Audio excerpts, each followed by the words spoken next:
ఈ మార్గంలో వస్తున్నటువంటి రైల్వే స్టేషన్ ఇదే ఫ్రెండ్స్. ఇక్కడ మనం టికెట్ తీసుకోవాల్సి ఉంటుంది. ఇది ఆ టికెట్ బుకింగ్ కౌంటర్. ఈ స్టేషన్లోకి రావాలంటే ఇలా రావాలో నేను తీసుకెళ్ళి చూపిస్తాను. అది చిన్న రైల్వే స్టేషన్. ఇది అక్కడ ఉంది ఫ్రెండ్స్. ఆ ప్లాట్ఫామ్ అక్కడ ఉంటుంది, కింద ఉంటుంది. స్టేషన్ ఏమో ఎత్తు మీద ఉంటుంది, ఇంత ఎత్తున. ఇక్కడ రావాలంటే ఇలా రావాల్సి ఉంటుంది. ఈ రైల్వే స్టేషన్లో ప్యాసింజర్స్ టికెట్ తీసుకోవాలంటే ఇక్కడ నుంచి రావాల్సి ఉంటుంది ఫ్రెండ్స్. ఇవే చూస్తున్నారు కదా,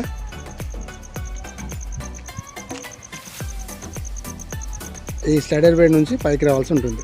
కింద మనకు అక్కడ వస్తుంది ప్లాట్ఫామ్. ఆ ప్లాట్ఫామ్ నుంచి పైకి వచ్చి ఇక్కడ టికెట్ తీసుకోవాల్సి ఉంటుంది. ఇదే మన స్టేషన్ బిల్డింగ్. కొత్తపల్లి మునీరాబాద్ రైలు మార్గం భాగంగా నిర్మిస్తున్నటువంటి గుర్రాల గుంది రైల్వే స్టేషన్ ఇదే. చిన్న స్టేషన్, చిత్రమైన రైల్వే స్టేషన్ ఇదే ఫ్రెండ్. నాకు తెలిసి కింద ప్లాట్ఫామ్ పైన స్టేషన్ ఉన్నటువంటి ఏకైక రైల్వే స్టేషన్ ఇదే ఫ్రెండ్. చాలా చిత్రమైన రైల్వే స్టేషన్.